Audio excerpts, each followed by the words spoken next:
The massive space station orbited the dead planet like a metal moon, its lights flickering against the black void. Inside the engineering bay, Marcus Chen wiped grease from his hands and stepped back from the fusion drive he'd been repairing for the past 6 hours. The hum of machinery filled the air around him, a constant reminder that life in space depended on keeping these systems running. At 6 feet 4 inches tall, with broad shoulders and calloused hands, Marcus looked every bit the mechanic he was.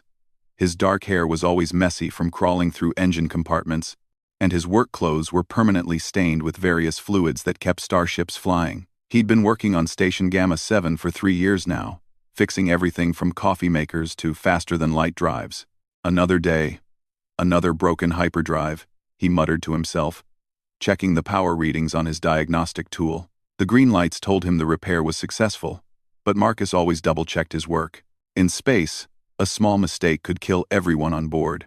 The engineering bay was his domain. Most people on the station avoided this section, finding it too loud and too hot.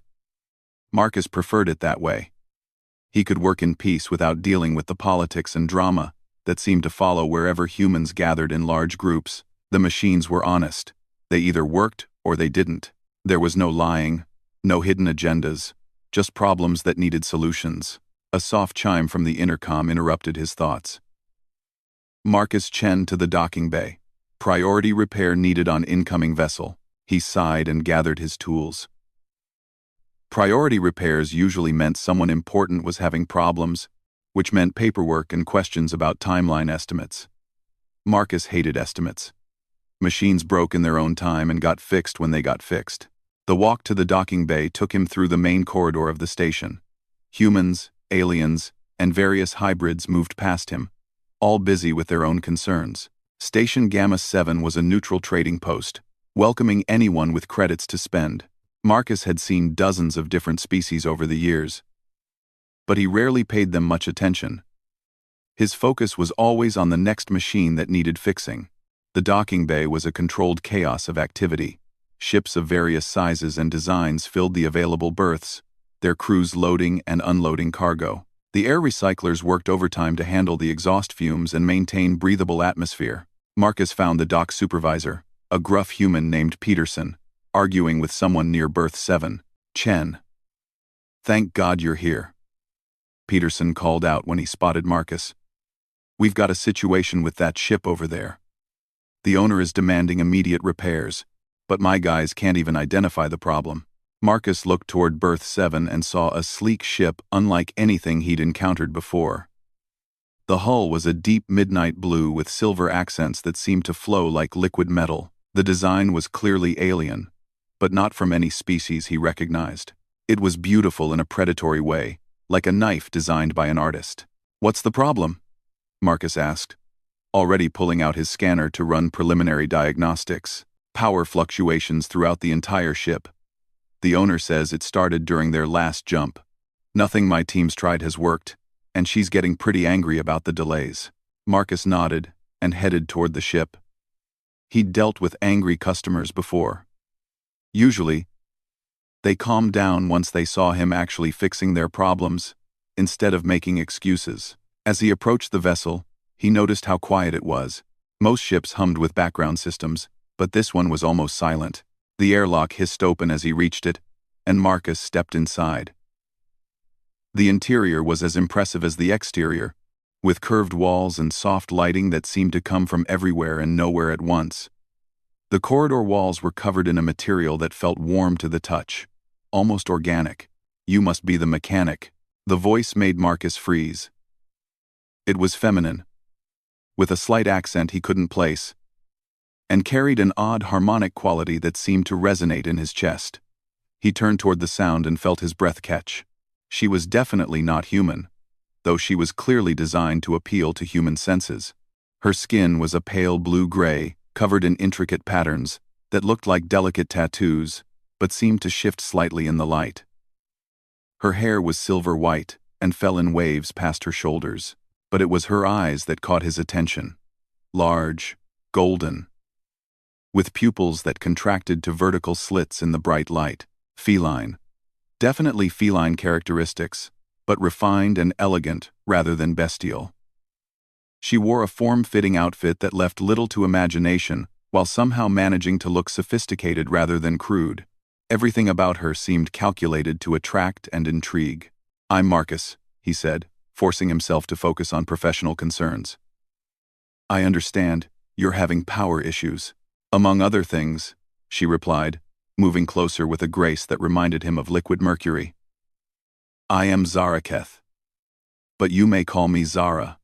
This ship is my home. And it has been misbehaving." Marcus pulled out his scanner and tried to ignore the way she moved. He'd worked on ships owned by attractive aliens before. But something about Zara was different. There was an intensity to her presence that made the air feel charged with electricity. "When did the problem start?" he asked, taking readings from the nearest power coupling. 3 days ago, after jumping from the Rigel system. The power fluctuations began small but have grown worse. Yesterday, I lost life support for nearly an hour." Her voice carried genuine concern beneath the sultry tone. Marcus frowned at his scanner readings. The power signature was unlike anything in his database. It wasn't just fluctuating. It was oscillating in complex patterns that almost looked intentional. "This is strange.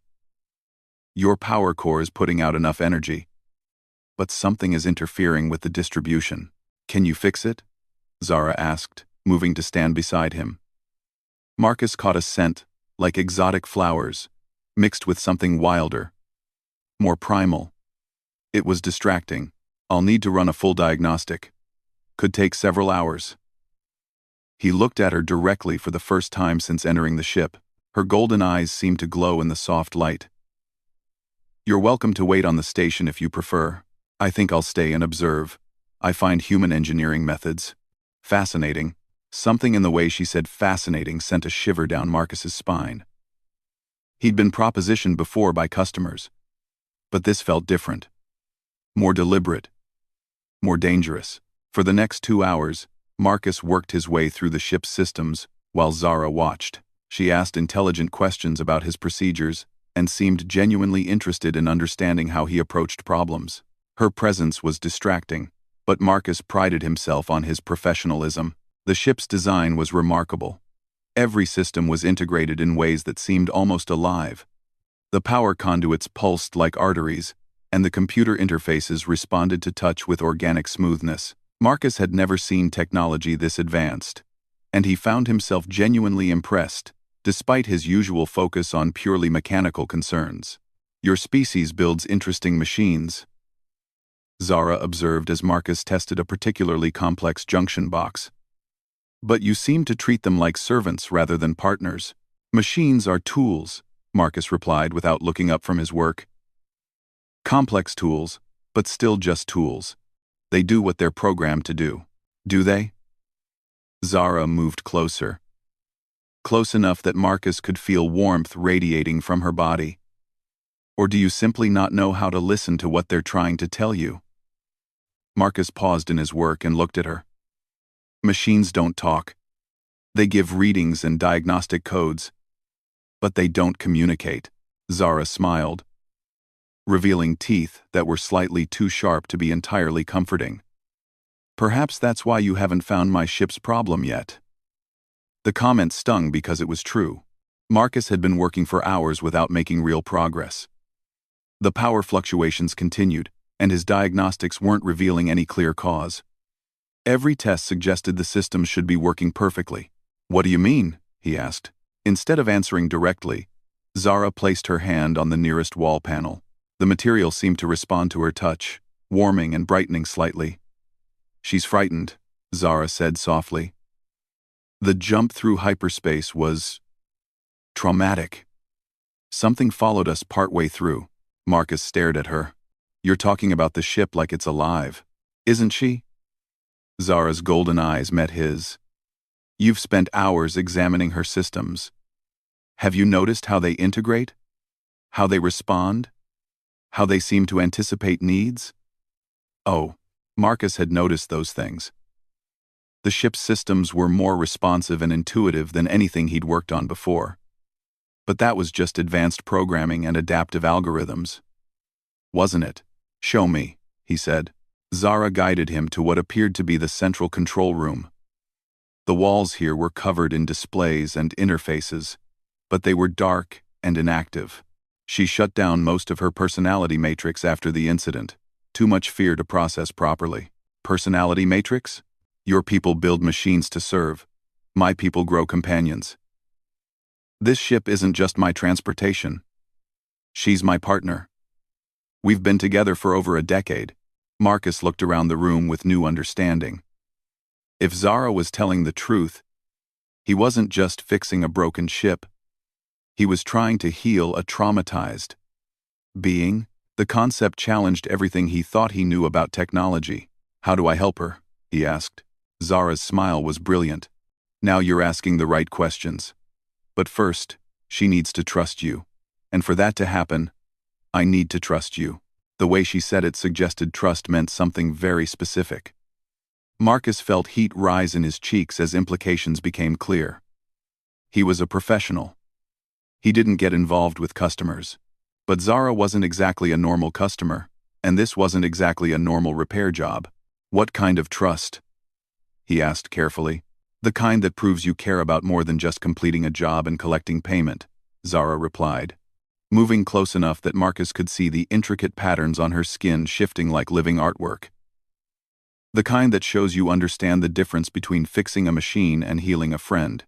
Marcus looked around the darkened control room, then back at Zara. Her golden eyes held depths he couldn't fathom, and her presence seemed to fill the space around them with electricity. Every professional instinct told him to maintain boundaries and focus on the technical problem. But every human instinct told him that the technical problem was just the surface of something much more complex. All right, he said finally. Tell me what I need to do. Zara's smile turned predatory. And Marcus realized he'd just agreed to something much more complicated than a simple repair job. But as the ship's systems flickered around them, responding to some unspoken communication between Zara and her vessel, he found himself curious to discover exactly what he'd gotten himself into. The golden eyes watching him promised that the next few hours would be unlike anything he'd experienced before. And despite every professional warning bell going off in his head, Marcus discovered he was looking forward to finding out what that meant. First, Zara said, her voice carrying that strange harmonic quality that seemed to resonate in his bones. You need to understand that fixing my ship means understanding me. And understanding me. Well, that requires a more intimate connection than you usually make with your customers. Marcus swallowed hard, knowing he was about to cross a line he'd never crossed before. But looking around at the darkened control room of a ship that might actually be alive, with a woman who definitely wasn't human watching him with eyes that seemed to glow in the dim light, he realized that normal rules might not apply. Show me, he said again. And this time the words carried a weight that had nothing to do with mechanical repairs. Zara's laugh was like music played on instruments he'd never heard before, and Marcus found himself taking a step closer to her, despite every rational thought telling him to maintain professional distance. But rational thoughts were becoming harder to hold on to as those golden eyes captured his attention and held it with an intensity that felt almost physical. The ship pulsed around them, systems flickering in patterns that looked almost like a heartbeat, and Marcus began to understand that he was about to learn things about both technology and himself that weren't covered in any engineering manual ever written. Zara moved to the central console, her fingers dancing across surfaces that responded to her touch with soft chimes and gentle pulses of light. Marcus watched, fascinated, as the interfaces seemed to come alive under her hands. The darkness that had filled the control room began to recede as systems slowly awakened. She's been hiding, Zara explained, her voice soft with what Marcus could only describe as affection. When something traumatic happens during hyperspace travel, ships like mine sometimes retreat into themselves. It's a survival mechanism, but it can become self-destructive if left unchecked. Marcus pulled out his scanner and ran new diagnostics. The readings were completely different now that some systems were active. Power flows that had seemed chaotic before now showed patterns, like biological rhythms, rather than mechanical processes. This is incredible. I've never seen technology that behaves like this. Technology? Zara turned to look at him, one eyebrow raised. You're still thinking in terms of circuits and code. But what if I told you she wasn't built at all? What do you mean? Zara's hand pressed against the main console, and the entire room hummed with harmonious tones. The walls began to glow with soft bioluminescence, creating patterns that shifted and flowed like living things. She was grown, cultivated over decades from organic computing matrices and biometallic substrates. Every system in this ship is alive in ways your species doesn't yet understand. Marcus stared around the room as the implications sank in. You're saying this entire ship is a living creature? A hybrid, Zara corrected. Part biological, part technological, part something else entirely. My people developed this symbiotic approach to space travel thousands of years ago. The ship provides transportation and protection, while we provide companionship and care. The scanner in Marcus's hand beeped with new readings. Instead of standard power signatures, it was detecting complex bioelectric patterns similar to neural activity. The power fluctuations aren't malfunctions, they're stress responses. Exactly. Zara smiled approvingly. Now you're beginning to understand. But knowledge alone won't help her heal. She needs to feel safe again, and for that, she needs to trust that you won't hurt her. Marcus looked around the living walls that surrounded them. The concept of a sentient starship was overwhelming, but the evidence was becoming undeniable. How do I earn the trust of a ship? The same way you earn anyone's trust, Zara replied, moving closer to him. Through patience, understanding, and genuine care for her well-being. As if responding to their conversation, new displays flickered to life around the room. Marcus saw star charts and navigation data, but also what looked like emotional state indicators and health monitors. The ship was literally showing him how she felt. The trauma started here. Zara pointed to a section of the navigation log. We were 3 days out from Rigel, when something began following us through hyperspace, something that shouldn't have been able to exist in that dimension.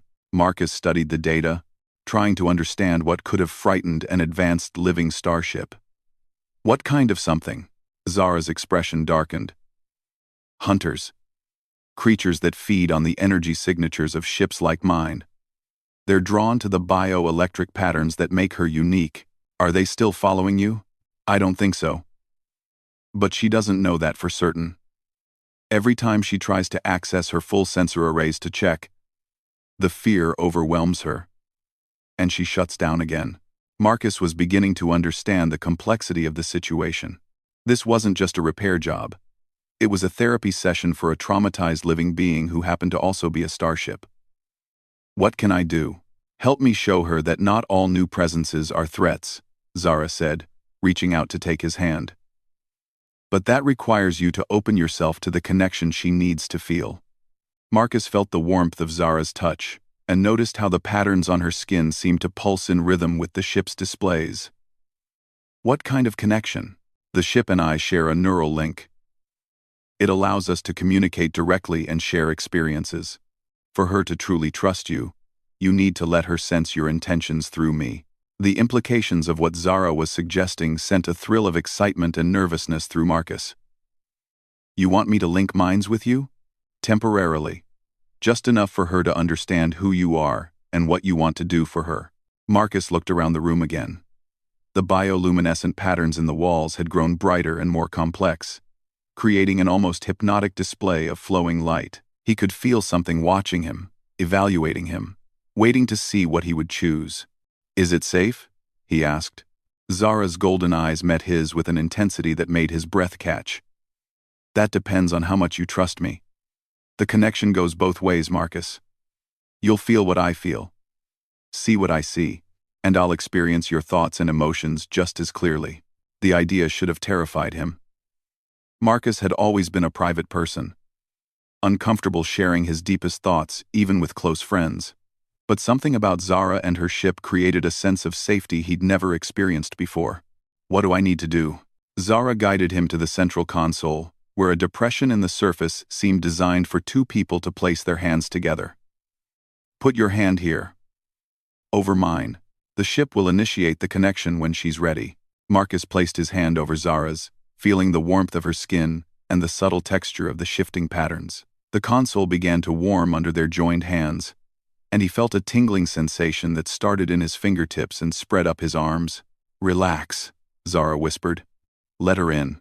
The tingling sensation reached Marcus's spine, and suddenly the world exploded into new dimensions of sensation. He could feel the ship around him like a vast, living presence, curious and wounded and desperate for reassurance. Through Zara's senses, he experienced the terror of being hunted through hyperspace, the disorienting feeling of predators that existed partly outside normal reality. But more overwhelming than the ship's emotions were Zara's. Marcus felt her fierce protectiveness toward her ship companion, her loneliness during years of traveling alone, her desperate desire for genuine connection with someone who could understand her unique life, and underneath it all, he felt her attraction to him. Not just physical, though that was certainly present, but something deeper. She was drawn to his competence, his dedication to helping others through his work, his willingness to adapt and learn when faced with new challenges. The intensity of feeling another person's emotions so directly was overwhelming. Marcus found himself understanding things about Zara that she'd never spoken aloud. Her species valued emotional connections above all else, and finding someone compatible was rare and precious. She hadn't just chosen him for his technical skills. She'd been watching him work, reading his character through his interactions with machines and people. Through the link, Marcus felt the ship's consciousness touching his mind with delicate curiosity. Her name was Serenith, and she'd been Zara's companion for 12 years. She'd watched over Zara through dangers and loneliness, providing not just transportation but friendship and emotional support. The trauma of being hunted had shaken her confidence in her ability to protect them both.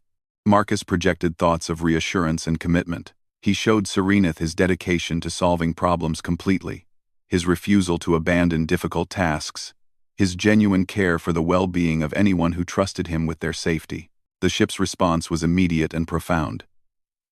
Marcus felt her fear receding as she recognized his sincerity. Systems that had been dormant for days began coming online, and the bioluminescent patterns in the walls brightened into brilliant, joyful displays. But the connection was affecting Marcus in ways he hadn't expected. Feeling Zara's emotions directly was intoxicating. Her attraction to him resonated with his own growing fascination with her, creating feedback loops that intensified both their feelings. Through the link, he experienced her memories of watching him work, her appreciation for his focused competence, her growing desire to know him better. The boundaries between their minds were blurring. Marcus could feel Zara's pulse as if it were his own, sense her breathing, experience the subtle ways her bioelectric patterns shifted with emotion. She was beautiful in ways that went far beyond physical appearance. Her mind was complex and fascinating, full of experiences and perspectives he'd never imagined. "Marcus." Zara's voice seemed to come from inside his own thoughts. "You need to see something." "Marcus." Through her memories, he experienced the moment when she'd first noticed him on the station. She'd been researching the facility's personnel, looking for someone skilled enough to help with Serenith's unique requirements. But when she'd observed Marcus working on a particularly challenging repair, she'd been struck by something that had nothing to do with technical competence. She'd watched him talking gently to a nervous apprentice, taking time to explain complex procedures with patience and kindness. She'd seen him working late to ensure a cargo hauler's life support was perfectly calibrated before the ship left port. She'd observed him refusing payment from a refugee transport that couldn't afford proper repairs. Marcus felt Zara's realization that she'd found something rare, a person who cared more about doing good work than making profit, someone who treated every repair as if lives depended on it because he understood that they often did. "That's why I chose you," her mental voice continued. "Not just because you're skilled, but because you understand that every machine serves someone, and their safety matters." The revelation of being watched and evaluated should have bothered Marcus. But through the neural link, he could feel Zara's genuine admiration and respect. She hadn't been judging him. She'd been hoping to find someone worthy of trust, and Marcus had exceeded her expectations. Serenith's presence in the link added another dimension to the experience. The ship's consciousness was vast and ancient, with perspectives that spanned centuries. She'd seen countless worlds and civilizations, carried Zara through dangers that would have destroyed lesser vessels. Her loyalty to Zara was absolute, and her growing acceptance of Marcus carried the weight of that devotion. The ship showed Marcus images of their travels together, alien cities under distant stars, nebulae that painted space in impossible colors, ancient ruins that held secrets of vanished civilizations. Through Serenith's sensors, he experienced the beauty and terror of deep space in ways no human had ever known. But the most profound revelation came when Marcus realized how lonely both Zara and Serenith had been. They had each other, but their unique nature meant they could rarely form connections with others. Most people saw Zara as an exotic alien, and Serenith as an unusually advanced ship. Few understood or appreciated the deep bond between them. Marcus felt their hope that he might be different, that he could accept and appreciate their unusual relationship. The vulnerability of that hope was touching and terrifying. They were offering him a place in something precious and rare, but only if he could embrace it completely. The neural link was intensifying the longer they maintained it. Marcus could feel his individual identity starting to blur with Zara's. Her memories were becoming his memories, her emotions indistinguishable from his own. The sensation was intoxicating but also dangerous. "We need to break the connection." Zara's voice reached him from what felt like a great distance. "Any longer and we might not be able to separate completely." Reluctantly, Marcus pulled his hand away from hers. The sudden return to individual consciousness was jarring, like diving into cold water after basking in warm sunlight. He staggered slightly as his own thoughts and emotions sorted themselves out from the complex mixture he'd been experiencing. "That was," he started, then realized he didn't have words for what they'd just shared. "Intense," Zara finished, her golden eyes bright with residual connection. "Most people can't handle neural linking at all. The fact that you managed it so smoothly is remarkable." Around them, Serenith's systems continued coming online. The ship's mood was dramatically improved. Marcus could still sense her presence faintly, like a warm feeling at the edge of his consciousness. The bioluminescent patterns in the walls had settled into steady, peaceful rhythms. "She's feeling better," Marcus observed, checking his scanner readings. The chaotic power fluctuations had been replaced by stable, organic rhythms that pulsed like a slow heartbeat. "Much better," Zara confirmed, her hand still tingling from the connection. "She trusts you now. But more importantly, she likes you." Serenith doesn't open herself to many people. Marcus looked around the living control room with new appreciation. Every surface was part of a vast consciousness that had accepted him as worthy of trust. The responsibility was both humbling and exhilarating. "The hunters," she mentioned. "Are they really gone?" Zara moved to a newly activated sensor display. "Let's find out together." "Serenith, can you show us the hyperspace trail readings from our last jump?" The displays filled with complex data that looked like nothing Marcus had ever seen. Instead of simple navigation charts, these showed the fabric of hyperspace itself, with currents and eddies that formed patterns like weather systems. "There," Zara pointed to an anomaly in the data. "That's where they found us. You can see how they tried to match our quantum signature to follow us into normal space." Marcus studied the readings, trying to understand what he was looking at. "What exactly are these hunters?" "Parasitic entities that exist primarily in hyperspace. They feed on the bioelectric signatures of living ships, like Serenith. Most vessels can't detect them at all. But ships with biological components attract their attention." The implications were sobering. "How many ships have they destroyed?" "Dozens that we know of, maybe hundreds. They're one of the reasons my people don't often travel alone anymore." Zara's expression was grim. "But Serenith is faster and more maneuverable than most of their previous targets. That's probably why we escaped." Marcus watched as Serenith ran deeper scans of local space, checking for any signs of pursuit. The ship's sensors were incredibly sophisticated, detecting energy patterns and quantum fluctuations that would be invisible to conventional instruments. "All clear," Zara announced after several minutes. "No hunter signatures within a dozen light years. We're safe for now." "Where?" The relief in her voice was palpable, and Marcus felt an echo of Serenith's contentment through their fading connection. The ship had regained confidence in her ability to detect and avoid threats. "What happens now?" Marcus asked. Zara turned to face him fully. her golden eyes holding depths that seemed even more fascinating after their shared experience. Now we need to decide what comes next. Serenith is functional again, but the experience has changed all of us. The neural link created bonds that don't just disappear. Marcus could feel what she meant. Even though the direct connection was broken, he remained aware of both Zara and Serenith in ways that felt permanent.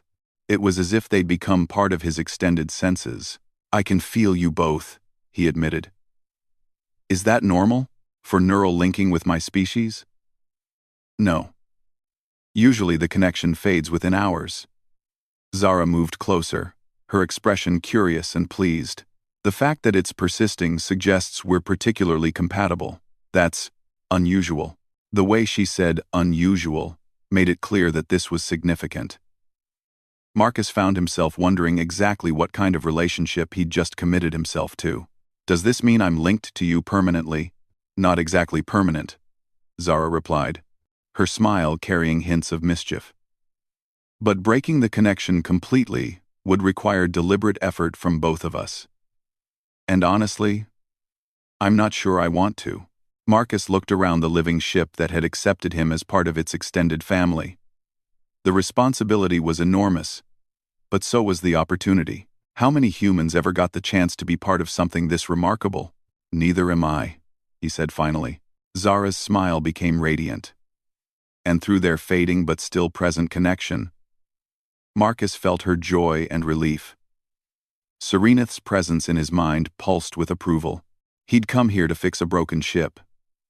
Instead, he'd found himself becoming part of something he'd never imagined possible. And as he looked into Zara's golden eyes, Marcus realized his life had just changed in ways that would take a lifetime to fully understand. 3 days had passed since Marcus first stepped aboard Serenith, and he hadn't returned to his quarters on the station. The living ship had become his world, and every hour revealed new wonders about the symbiotic relationship between Zara and her vessel. Marcus had taken leave from his regular duties, claiming he needed extended time for a complex repair.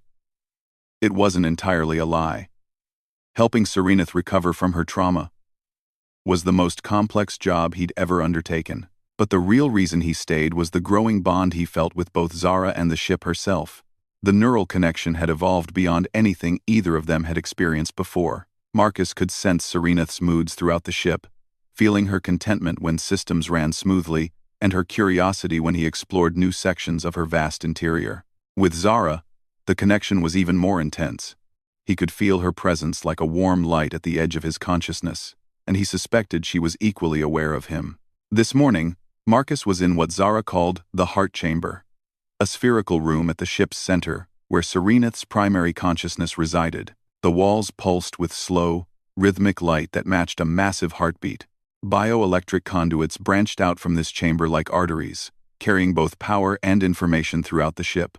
"She's dreaming," Zara explained, standing beside Marcus as they watched the light patterns flow across the curved walls. Living ships need rest, just like biological creatures. During her sleep cycles, she processes the day's experiences and integrates new memories. Marcus reached out to touch one of the glowing conduits. The surface was warm and slightly yielding, more like skin than metal. Through the fading neural link, he could sense Serenith's dreams. Vast spaces filled with starlight.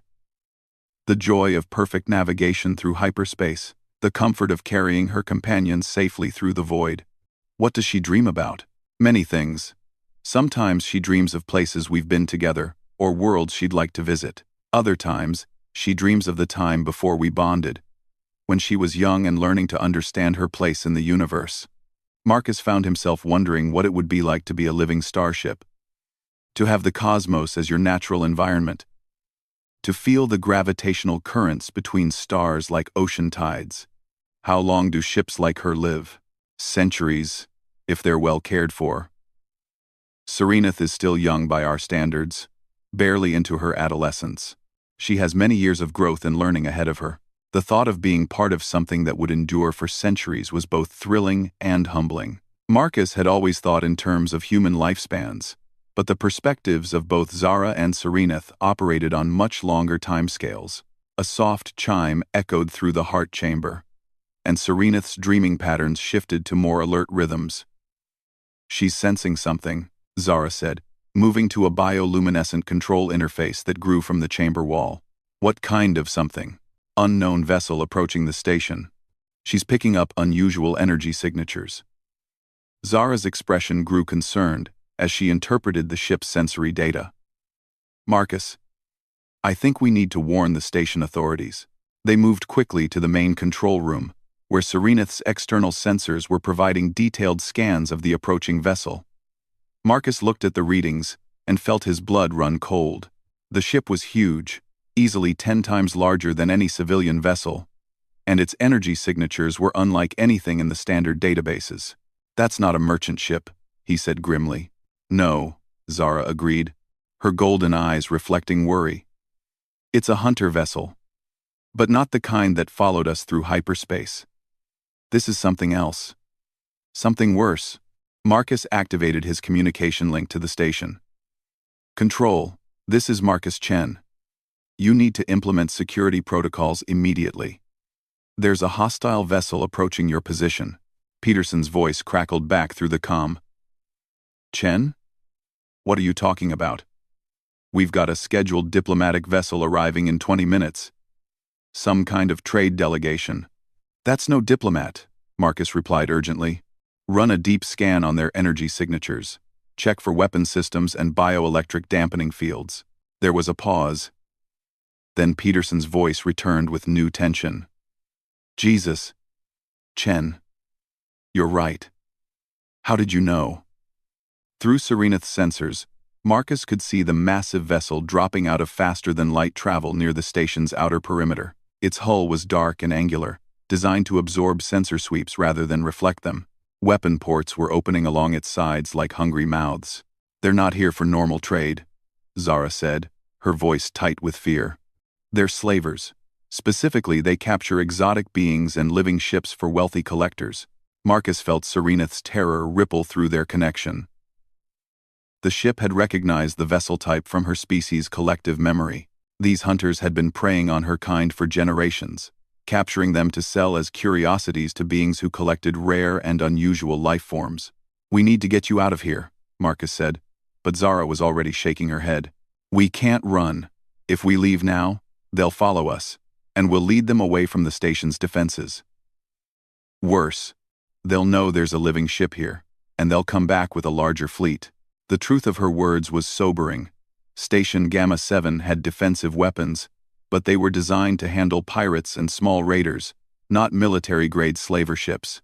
If the hunters decided to take the station apart to find Serenith, thousands of innocent people would die. "Then what do we do?" Zara's expression hardened with determination that Marcus felt echo through their bond. "We fight. But not in the way they expect." She moved to Serenith's weapons control systems, her hands dancing across bioluminescent interfaces that responded to her touch with complex light patterns. Marcus had known the ship was armed, but he hadn't realized the sophistication of her defensive capabilities. "Serenith isn't just a transport," Zara explained as weapon systems came online. "She's a scout and reconnaissance vessel. Her weapons are designed for precision and stealth rather than brute force." Through the neural link, Marcus felt the ship's systems awakening to combat readiness. It was like watching a sleeping predator wake up. Every sensor became razor-sharp, every reaction time accelerated to inhuman speeds. Serenith might look elegant and peaceful, but she was also a formidable opponent when threatened. "What can I do?" Marcus asked. "Help me coordinate with the station's defenses. Serenith can see things their sensors can't detect, but we need to share that information without revealing what she really is." Marcus opened communication channels to the station's defense center, using his engineering credentials to gain access to their tactical systems. "Control. This is Chen. I'm reading multiple weapon signatures on the incoming vessel. They're charging plasma cannons and deploying boarding pods." "Confirmed," came the reply. "We're going to yellow alert. All civilian vessels should dock immediately." But Marcus could see through Serenith's enhanced sensors that the station's defenders were missing crucial information. The slaver ship wasn't just armed. It was actively scanning for bioelectric signatures that would reveal living ships hiding among the conventional vessels. "They're running bioscans," he warned Zara. "How long before they detect Serenith?" "Not long. Her biological components make her difficult to hide from specialized sensors." Zara's hands moved across the control interfaces with increasing urgency. "We need to mask her signature before they complete their scan." Serenith's bioluminescent patterns shifted to new configurations as the ship began implementing active camouflage. But Marcus could feel her strain through the neural link. Hiding her true nature while maintaining full combat readiness was exhausting. The slaver vessel had stopped just outside the station's weapons range, using its sensors to methodically scan every ship in the docking bays. Marcus watched their progress on Serenith's displays, knowing that each passing moment brought them closer to discovery. "There has to be another way," he muttered, studying the tactical situation. "What do you mean?" Marcus was analyzing the slaver ship's design and configuration, using skills he'd developed from years of reverse engineering alien technology. "Look at their power distribution patterns. They're running everything off a central fusion core, but they're also powering active shielding and sensor arrays. That's a lot of strain on their primary systems." Zara looked at the same data with new understanding. "You think we can overload their power grid?" "Oh, maybe. But we'd need to hit them with exactly the right kind of electromagnetic pulse at precisely the right moment." Marcus turned to face her directly. "How good is Serenith at precision targeting?" Through the ship's consciousness, Marcus felt a surge of predatory confidence. Serenith had been built for exactly this kind of precise, surgical strike. Her weapons weren't designed to destroy enemy vessels outright, but to disable them with minimal collateral damage. "Show me their weak points," Marcus said aloud, addressing the ship directly. Serenith's displays shifted to show detailed schematics of the slaver vessel, highlighting power conduits and critical system junctions. Marcus marveled at the quality of intelligence she'd gathered from passive scans alone. No human-built sensor system could have penetrated the enemy's stealth screening so completely. "Here," he pointed to a particular junction near the ship's central hull. "If we can hit this power coupling with a focused ion beam, their entire sensor array should go offline for at least 10 minutes. "That's enough time to get closer," Zara agreed. "But once we attack, they'll know exactly where we are. Then we make sure the first shot counts." Marcus opened another channel to the station's defense coordinator. "Control, I need you to listen carefully. In approximately 30 seconds, the incoming vessel is going to suffer a power failure. When that happens, you need to hit them with everything you've got, focused on their engine nacelles." "Chen, what the hell are you talking about?" "Trust me. Just be ready." Marcus closed the channel and looked at Zara. Through their neural bond, he could feel her mixture of fear and excitement. What they were about to attempt was incredibly dangerous, but it was their best chance to protect both Serenith and the thousands of innocent people on the station. "Ready?" Zara asked, her hands poised over the weapon controls. "Do it." Serenith's ion cannon fired with surgical precision, sending a focused beam of charged particles across space to strike the slaver ship's power coupling. The effect was immediate and dramatic. The massive vessel's shields flickered and died. Its sensor arrays went dark, and emergency lighting began flashing along its hull. "Now!" Marcus shouted into his comm. The station's defense platforms opened fire simultaneously, their plasma cannons and missile batteries targeting the slaver ship's now vulnerable engines. Explosions blossomed along the enemy vessel's stern as their propulsion systems took critical damage. But the slavers weren't finished. Even damaged and partially blind, the ship was formidable. Its remaining weapons began firing wildly toward the station, forcing the defensive platforms to focus on protecting civilian areas rather than continuing their attack. "We need to finish this," Zara said grimly. "Agreed. But how?" Serenith provided the answer. Through the neural link, Marcus felt the ship's proposal. A close-range attack run that would target the slaver vessel's bridge and command systems. It was incredibly dangerous, requiring them to fly directly into the enemy's remaining defensive fire. But it offered the best chance of ending the threat permanently. "She wants to make a direct attack," Marcus interpreted. "But we'll have to leave the station's defensive perimeter." Zara's golden eyes met his with fierce determination. Then that's what we do. Marcus felt a surge of pride and terror as he realized what they were choosing. Despite having just met him days ago, both Zara and Serenith were willing to risk everything to protect the station and its inhabitants. It was the kind of selfless courage he'd rarely encountered in his years of working with various species. "I'm with you," he said simply.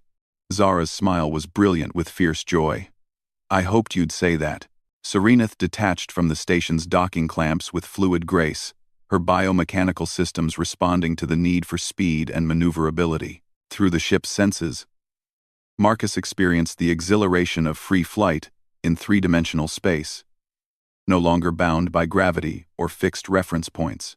The slaver vessel detected their approach and turned its remaining weapons toward them. Plasma bolts and missile streams filled the space between the ships, but Serenith danced through the barrage with impossible agility. Her biomechanical reflexes operated faster than any conventional pilot could match. Marcus found himself gripping his chair as they spiraled through a pattern of defensive fire that would have destroyed any normal vessel. But Serenith wasn't normal. She was a living being with survival instincts honed over millions of years of evolution. Every dodge and weave felt natural rather than calculated. "Weapons range in 15 seconds, Zara announced, her voice steady despite the chaos around them. Through Serenith's targeting systems, Marcus could see the slaver ship's bridge, a cluster of armored modules near the vessel's forward section. If they could disable the command center, the rest of the ship's automated systems would shut down according to standard safety protocols. "Target locked," Zara confirmed. "Fire." Serenith's weapons spoke with focused fury, sending streams of charged particles and coherent energy toward the enemy bridge. The slaver ship's armor was formidable, but Serenith's weapons were designed to penetrate heavy shielding with precise application of force. The enemy command center erupted in cascading explosions as critical systems overloaded. Marcus watched through the ship's sensors as the massive slaver vessel went dark, its remaining weapons falling silent as emergency protocols took control. "Direct hit," Zara announced with satisfaction. "They're dead in space." Marcus felt Serenith's contentment through their bond. The satisfaction of a predator that had successfully protected her pack. The ship's combat instincts were settling back into peaceful readiness, but Marcus could sense that she was proud of what they'd accomplished together. "Station control, this is Chen," he said into his communicator. "Hostile vessel is neutralized. You might want to send security teams to take them into custody." "Chen, what the hell just happened out there?" Peterson's voice was filled with amazement and confusion. "Our sensors showed that ship taking damage from weapons we don't recognize." Marcus looked at Zara, who nodded slightly. "Let's just say I had some help from a friend with advanced technology. The important thing is that everyone's safe." But even as he said the words, Marcus knew that safety was temporary. The slaver ship's presence meant that someone knew about Serenith and was actively hunting her kind. This attack had been defeated, but others would follow. "We need to talk," Zara said quietly, echoing his thoughts. "This won't be the last time," Marcus nodded, feeling the weight of the decision he was about to make. His life on the station had been comfortable and predictable. But comfort and predictability weren't options anymore, not when he'd become part of something larger and more dangerous. Through the neural link, he felt both Zara's hope and Serenith's gentle encouragement. They weren't just asking him to help with one crisis. They were offering him a place in their extraordinary life. It was an offer that would change everything about who he was and what he could become. Looking out at the stars visible through Serenith's transparent hull sections, Marcus realized he'd already made his choice. The moment he'd first felt the ship's consciousness touch his mind, he'd crossed a line that couldn't be uncrossed. He was no longer just a mechanic fixing broken machines. He was part of a living ship's crew, bonded to both vessel and captain in ways that defied human understanding. It was terrifying and wonderful and unlike anything he'd ever imagined possible. "So what happens now?" he asked. Zara's smile held promises of adventures among distant stars, of wonders beyond human imagination, of a life lived at the intersection of technology and biology, where the impossible became routine. "Now," she said, "we go hunting." 6 weeks had passed since the slaver attack on Station Gamma 7, Marcus had formally resigned from his position as station engineer and joined Serenith's crew, though explaining his decision to former colleagues had proven challenging. How do you tell people you're leaving to live aboard a sentient starship with an alien who can share minds? Currently, they were docked at Nexus Prime, a massive trading hub that floated in the gravitational balance point between two binary stars. The station was a neutral ground, where dozens of species conducted business, making it an ideal place to gather intelligence about slaver operations targeting living ships. Marcus stood in Serenith's observation deck, watching the controlled chaos of ships arriving and departing from the massive station. The past 6 weeks had been the most extraordinary of his life.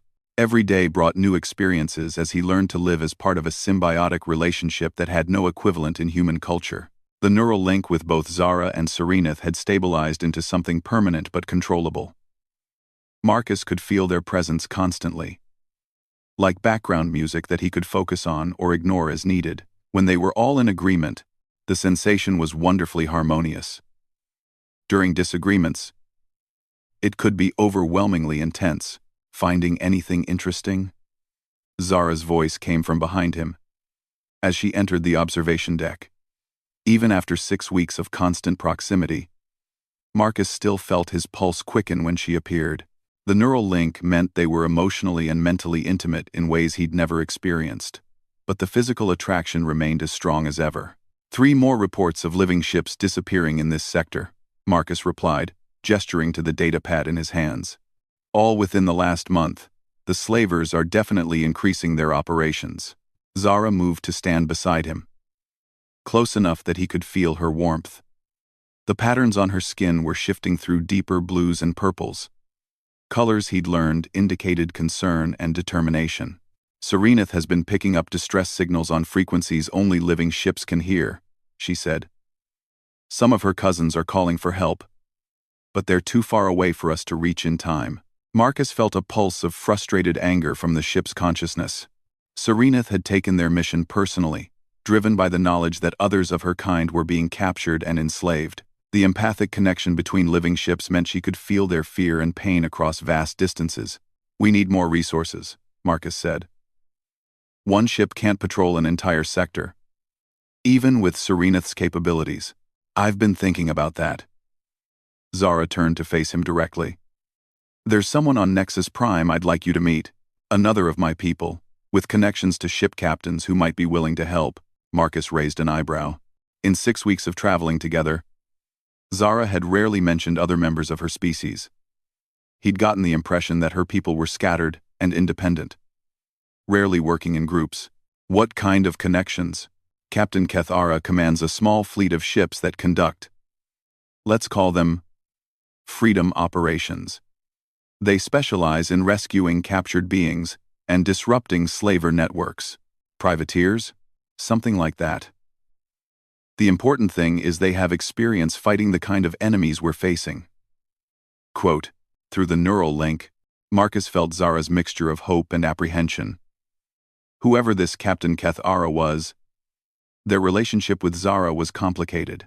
He sensed old history, unresolved tensions, and possibly romantic complications. There's something you're not telling me, he said. Zara's skin patterns shifted to embarrassed greens and yellows. Kethara and I were involved before I bonded with Serenith. Our relationship ended badly when I chose my ship over her. Marcus felt a stab of unexpected jealousy, followed immediately by Zara's amusement at his reaction. The neural link made hiding emotions impossible, but it also meant they could work through complicated feelings more quickly than normal couples. It was over long before I met you, she said gently. But Kethara might not see it that way. She's possessive. And you think she'll help us anyway? If it means hurting slavers? Yes. Kethara lost her first ship to hunters. She's been fighting them ever since. Marcus considered the implications. They desperately needed allies, but getting involved in Zara's romantic past could complicate their mission. On the other hand, personal complications were becoming par for the course in his new life. When do we meet her? Tonight. She's agreed to have dinner aboard her flagship. Zara's expression grew serious. Marcus, I need you to understand something. Kethara is going to test you. She'll want to know if you're worthy of the bond you share with me and Serenith. What kind of test? I don't know. But she has strong opinions about aliens who get involved with our people. Not all of those opinions are positive. Marcus felt Serenith's supportive presence in his mind, along with confidence in his ability to handle whatever challenges awaited. The ship had become fiercely protective of him over the past weeks, regarding him as truly part of her crew rather than just a passenger. That evening, they took a shuttle to the docking bay where Kethara's flagship was moored. The ship was immediately recognizable as being from the same design family as Serenith. Biomechanical curves and organic integration were clearly characteristics of Zara's species, but where Serenith was elegant and graceful, this ship radiated controlled aggression. Her name is Vengeance, Zara explained as they approached the airlock. She and Kethara have been bonded for 15 years. The ship's presence felt different from Serenith's. Where Serenith was curious and gentle, Vengeance projected wariness and barely contained violence. Marcus could sense her evaluating him as they entered, weighing his worthiness to be aboard. Captain Kethara met them in the ship's main corridor. She was tall and imposing, with the same feline characteristics as Zara, but enhanced with visible cybernetic modifications. Scars marked her arms and face, evidence of battles fought and survived. Her skin patterns were deep reds and blacks, colors that spoke of anger and determination.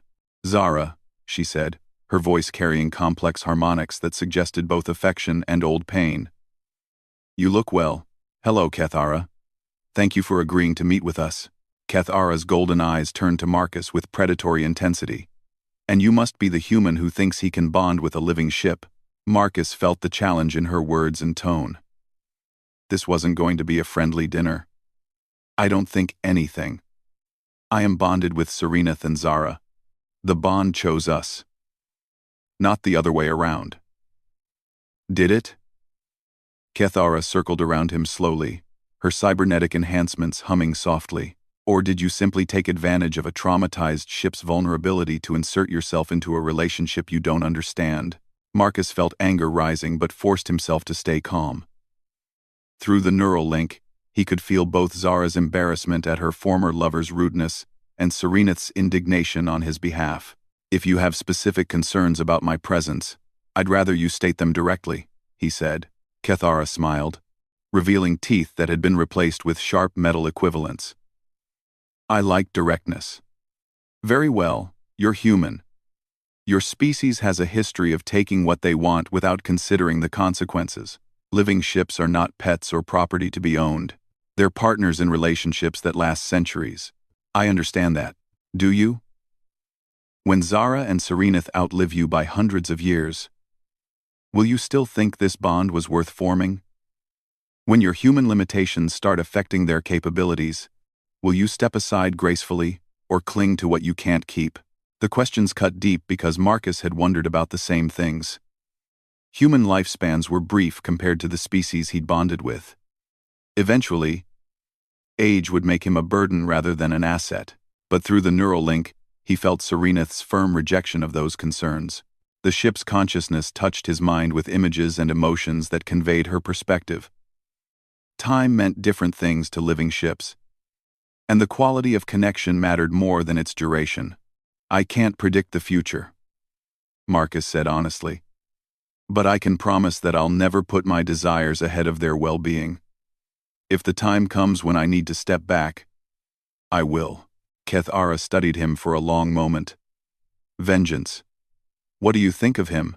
The ship's response came as a harmonious tone that filled the corridor. Marcus felt Vengeance's assessment wash over him. Skeptical but not hostile. Recognition of his genuine commitment mixed with uncertainty about his long-term compatibility. "She says you mean well but remain unproven," Kethara translated. "That's better than most aliens manage on first meeting." They proceeded to the ship's dining area, where Kethara served food that was clearly designed for Zara's species. Marcus did his best with the exotic cuisine, while the conversation turned to tactical matters. "We've identified 17 slaver operations in this sector alone," Kethara reported. "They're using a new type of capture technology. Neural disruptors that can temporarily sever the bond between living ships and their captains. That's horrible, Zara breathed. The trauma of forced separation could drive ships insane, or kill them outright, Keith-Ara agreed grimly. We found 3 ships that died from the shock of having their neural links severed. Their captains survived, but they're broken shells of who they once were. Marcus felt Serenith's horror through their connection. The idea of having their bond forcibly severed was unthinkable. It would be like having part of his mind ripped away. How do we stop them? He asked. Carefully. These aren't random pirates we're dealing with. Someone with serious resources is behind this operation. They have military-grade equipment and intelligence about our capabilities. Keith-Ara activated a holographic display that showed the sector map with known slaver bases marked in red. There were more than Marcus had expected, forming a network that could threaten ships across dozens of systems. We need to hit them simultaneously, Keith-Ara continued. If we attack one base at a time, the others will adapt their defenses. But a coordinated strike across multiple targets could cripple their entire operation. How many ships would we need? Zara asked. At minimum, 20 vessels with experienced crews, preferably more. Keith-Ara's expression was grim. I can provide 8 ships from my fleet, but we'll need help from other sources. Marcus studied the tactical display, his engineering mind analyzing the problem from multiple angles. What if we don't need to attack all the bases? What if we could disrupt their entire network with a more focused approach? Both aliens turned to look at him with interest. Explain, Keith-Ara commanded. Look at the pattern of their bases. They're all connected by a communication relay system that allows real-time coordination. But that also makes them vulnerable. If we could insert a virus into their network, we could potentially take down their entire operation from the inside. Keith-Ara's cybernetic enhancements whirred as she processed the suggestion. It would require getting close to one of their primary communication hubs. Very close. And we'd need someone with the technical skills to create a virus that could propagate through their systems. Marcus felt a surge of excitement as possibilities opened up in his mind. I can handle the technical side.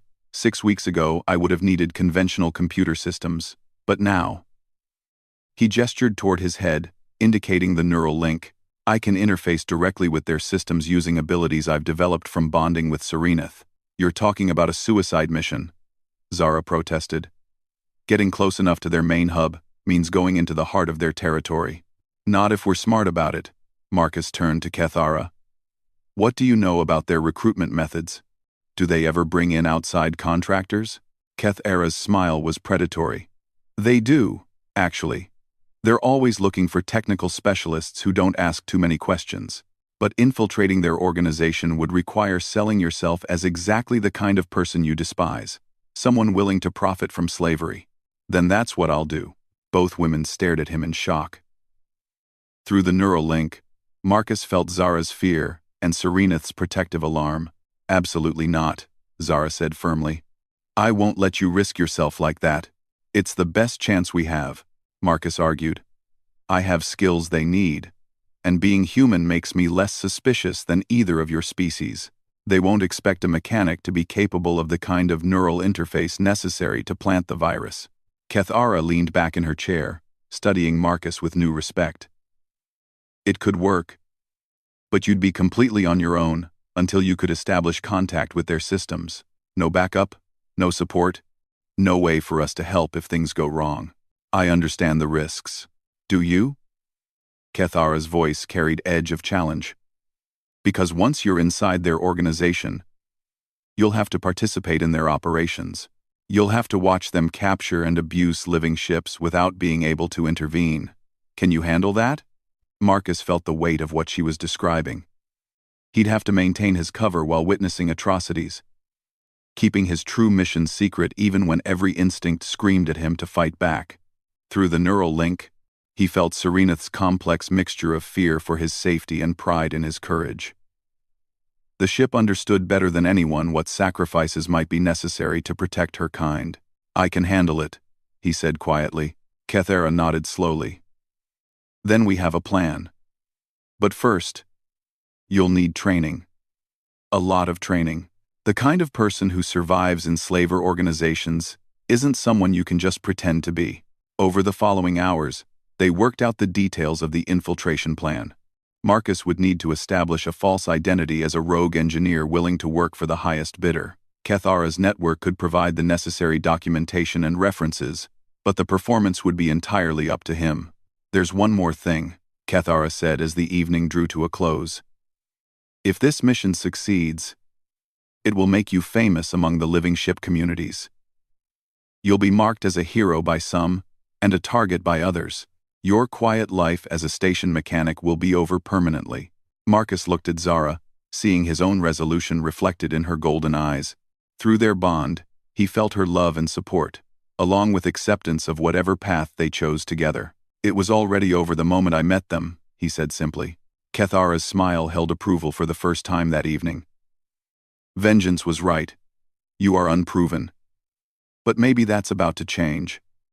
As they prepared to return to Serenith, Marcus felt the weight of the decision settling around him. In a few days, he would voluntarily enter one of the most dangerous criminal organizations in known space, carrying with him the hopes of dozens of living ships and their captains. It was terrifying and exhilarating in equal measure. But through the neural link, he could feel both Zara and Serenith's confidence in his abilities. They believed he could succeed, and that belief was worth more than any amount of conventional backup. Walking back through Nexus Prime's corridors toward their shuttle, Marcus realized he'd crossed another line in his transformation from simple mechanic to something unprecedented. He was about to become the first human to undertake a covert mission on behalf of living starships. The responsibility was enormous, but so was the opportunity. If he succeeded, he could save hundreds of ships and their crews from slavery and death. If he failed, the consequences would be equally far-reaching. But as he felt Serenith's presence waiting for them in the docking bay, along with her absolute faith in his capabilities, Marcus knew he was ready to take the risk. Some things were worth fighting for, even when the odds seemed impossible. The war against the slavers was about to become personal in ways their enemies couldn't possibly anticipate. 2 weeks of intensive training had transformed Marcus into someone he barely recognized. Gone was the straightforward mechanic who fixed problems with honest tools and honest intentions. In his place stood Marcus Voss, a rogue engineer with questionable morals and an impressive record of working for whoever paid the most credits. Kethara's people had done their work well. Marcus now carried documentation showing a history of employment with various criminal organizations, complete with glowing references about his technical skills and discretion. His appearance had been subtly altered with temporary biomodifications that would pass casual inspection while being completely reversible. Most importantly, he'd learned to project the kind of callous pragmatism that slaver organizations valued. It was perhaps the hardest part of his preparation, suppressing every natural instinct toward empathy and compassion in favor of cold professionalism. Standing in the docking bay of a seedy trading post called Haven's End, Marcus waited for his contact to arrive. The station orbited a dying star in an otherwise empty system, making it perfect for the kind of business that preferred to avoid official attention. Through the carefully shielded neural link, he could feel Zara and Serenith's presence like distant stars. They were hiding in the outer system, close enough to provide emergency extraction but far enough away to avoid detection by slaver sensors. The connection had to be kept minimal to prevent discovery, but knowing they were nearby provided comfort. A tall humanoid with reptilian features approached him. "You Marcus Voss?" "Depends who's asking." "Name's Skithak. I represent some people who might have work for someone with your skills." The alien's voice was a harsh whisper that suggested vocal cords damaged by toxic atmospheres. "You come recommended by some mutual acquaintances." Marcus nodded curtly. "I'm always interested in profitable work." "What kind of operation are we talking about?" "Transport vessel modifications, specialized cargo holds, enhanced security systems, improved crew control measures." Skuthok's smile revealed rows of needle-sharp teeth, the kind of improvements that make certain types of cargo easier to manage. Marcus kept his expression neutral, despite feeling sick at the implications. "Sounds like you're dealing with difficult passengers." "You could say that. Some cargo tends to be uncooperative. Our clients prefer their purchases to arrive in good condition, but properly subdued." Quote, I can handle that kind of work. Modification of life support systems to include sedative delivery, reinforced containment areas, neural dampening fields. Marcus forced himself to sound enthusiastic about technologies designed to torture living beings. What's the pay scale? Generous, for the right specialist. But this is specialized work that requires complete discretion and absolute loyalty to the organization. Scathach gestured for Marcus to follow him toward a nondescript cargo shuttle. My employers would like to interview you personally. Are you prepared to travel to our main facility? This was the moment Marcus had been preparing for. Once he boarded that shuttle, he'd be completely committed to the mission with no possibility of backup or rescue. If his cover was blown, Zara and Serenith would never know what happened to him. Lead the way, he said. The shuttle trip took 6 hours through hyperspace, followed by conventional flight to a massive asteroid that had been hollowed out and converted into a hidden base. Marcus counted at least 50 ships of various sizes docked at the facility, along with defensive platforms that could have held off a small fleet. The interior of the asteroid base was a maze of corridors and chambers carved from living rock. Marcus was escorted through sections that clearly served different purposes: crew quarters, command centers, and more ominously, holding areas where the screams of captive beings echoed through heavy blast doors. Impressive operation, Marcus commented to Scathach, fighting down his revulsion at the sounds of suffering around them. One of 17 facilities in this sector alone. Our organization has grown considerably in recent years. Scathach seemed proud of their expansion. The demand for exotic cargo has never been higher. Marcus filed away that information for later use. 17 facilities meant the scope of the slaver network was even larger than Kethara had estimated. Whatever virus he deployed would need to be particularly virulent to reach all of them. They arrived at a command center, where several aliens of different species were monitoring various displays and communication systems. At the center of it all sat a massive being that Marcus couldn't immediately identify. A blob-like creature with multiple sensory organs and cybernetic enhancements that seemed to extend its nervous system throughout the room.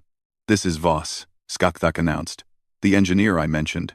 One of the blob creature's mechanical appendages turned toward Marcus, scanning him with sensors that made his skin crawl. Interesting. Your bioelectric patterns are unusual for a human, almost as if you've been exposed to non-standard neural interfaces. Marcus forced himself to remain calm. He'd prepared for this possibility. I do a lot of work with alien technology. Some of it leaves traces. Indeed.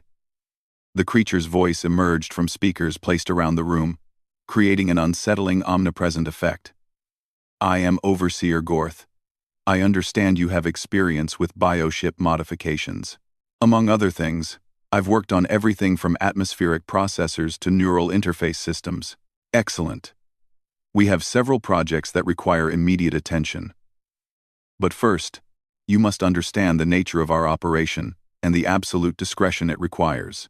Gorth activated a series of displays that showed the scope of their slaving network. Marcus was horrified to see hundreds of captured beings of various species, including several living ships that hung in specialized containment fields like insects trapped in amber. As you can see, we deal in premium commodities.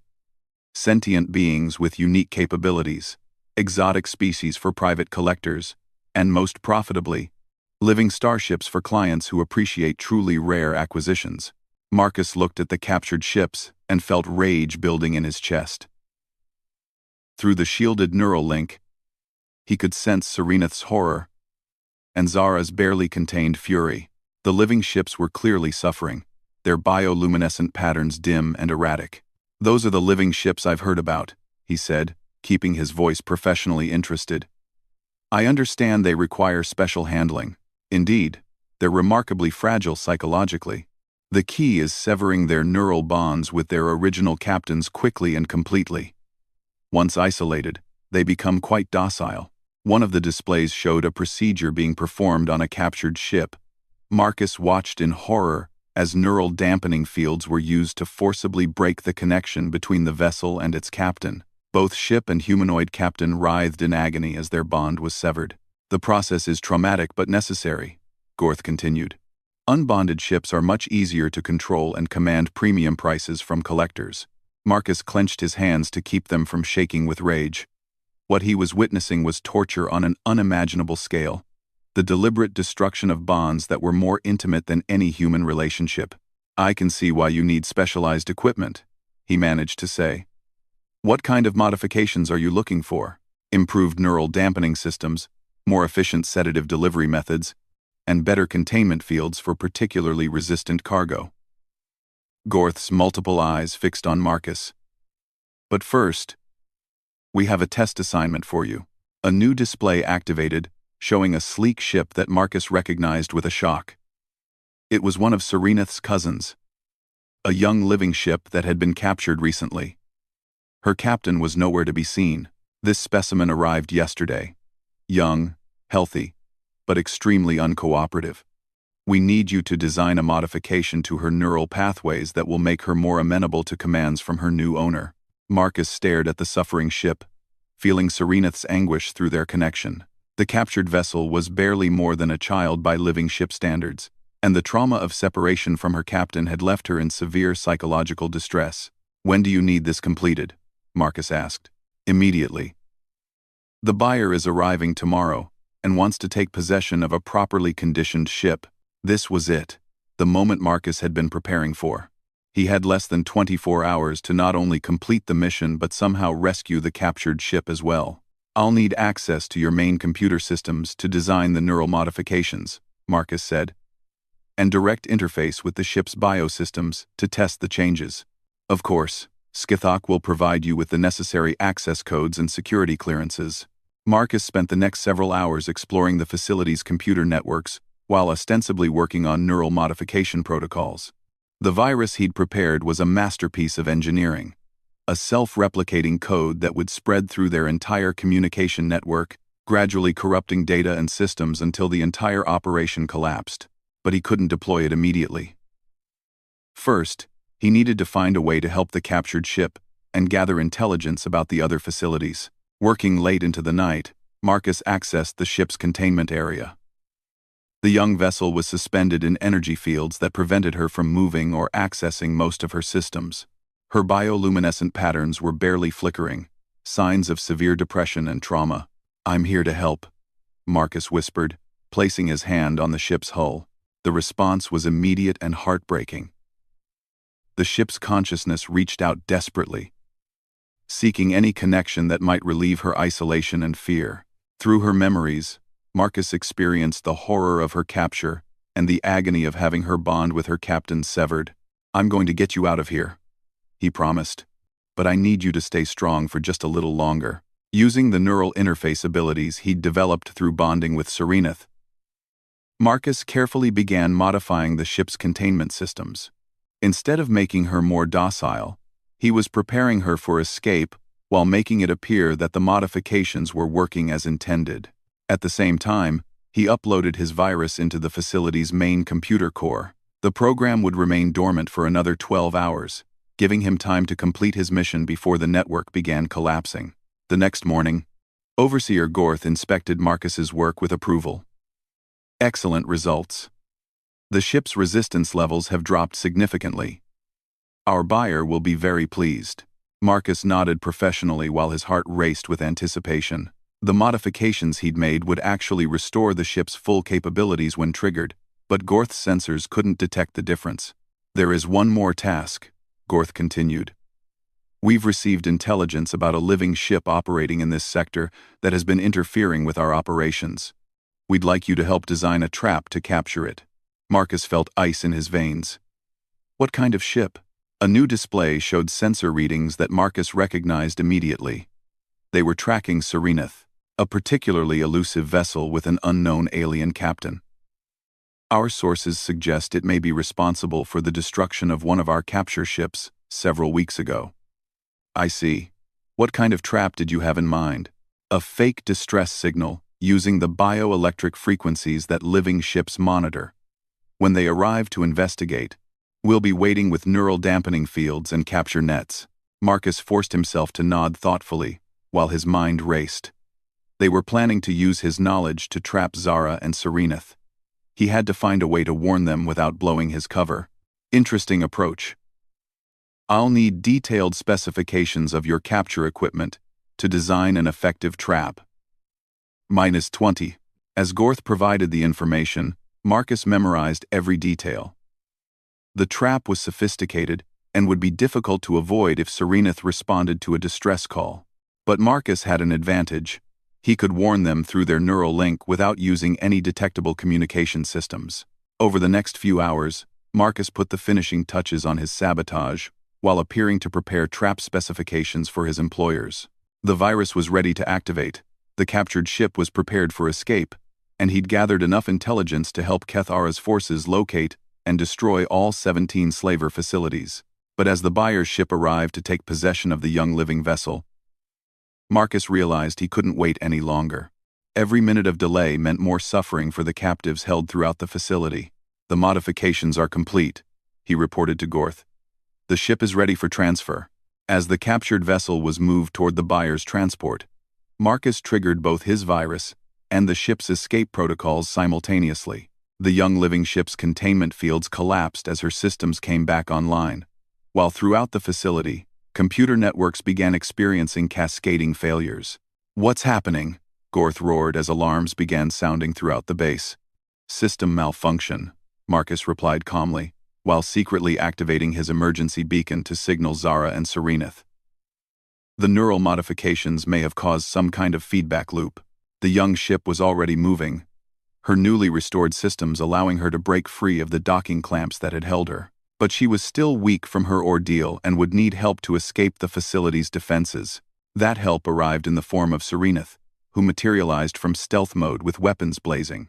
Marcus felt Zara's fierce joy through their neural link as the living ship engaged the asteroid base's defensive systems. "Betrayer!" Gorth screamed, his cybernetic enhancements turning toward Marcus with lethal intent. But Marcus was already moving, using his knowledge of the facility's layout to reach an emergency airlock. Behind him, the virus was spreading through every computer system in the network, sending shutdown commands to all 17 slaver bases simultaneously. The escape was harrowing but successful. Serenith's weapons had created enough chaos to allow both Marcus and the rescued ship to reach safety, while the virus continued its destructive work throughout the slaver network. Hours later, aboard Serenith in the safety of hyperspace, Marcus finally allowed himself to collapse from exhaustion and emotional strain. The neural link with Zara and Serenith was fully restored, filling him with warmth and love that washed away the horror of the past weeks. "It's over," Zara said, holding him close while Serenith's bioluminescent patterns pulsed with contentment. "The entire network is collapsing. Kethara's forces are moving in to rescue the remaining captives and destroy their facilities." Marcus felt the young ship they'd rescued swimming alongside Serenith, her patterns bright with joy and gratitude. She would need time to heal from her trauma, but she was free and among her own kind. "What happens now?" Marcus asked. "Now we continue the work," Zara replied. "There are other threats out there, other beings who need help, and we've proven that impossible things can be accomplished when different species work together." Through the neural link, Marcus felt Serenith's agreement and affection. He was no longer just a passenger or even a crew member. He was truly part of the ship's consciousness, integrated into her systems and purpose in ways that would last for centuries. Looking out at the stars streaming past Serenith's hull, Marcus reflected on how completely his life had changed. He'd started as a simple mechanic fixing broken machines, but he'd become something unprecedented. The first human to truly bond with a living starship and her captain. The challenges ahead would be enormous. There would always be new threats to face, new problems to solve, and new relationships to navigate. But Marcus had found something he'd never known he was looking for. A place where his skills and compassion could make a real difference in the universe. "He's mine," Zara had said weeks ago, claiming him with fierce possessiveness. But the truth was more complex and more wonderful than simple ownership. They belonged to each other, human, alien, and living ship united in purpose and affection. As Serenith carried them toward their next adventure, Marcus smiled at the infinite possibilities that lay ahead. The universe was vast and full of wonders, and he would experience it all as part of something magnificent and unprecedented. The mechanic who had once fixed broken machines had become something extraordinary. A bridge between species, a protector of the innocent, and a partner in the most remarkable relationship the galaxy had ever seen. And this was only the beginning of their story.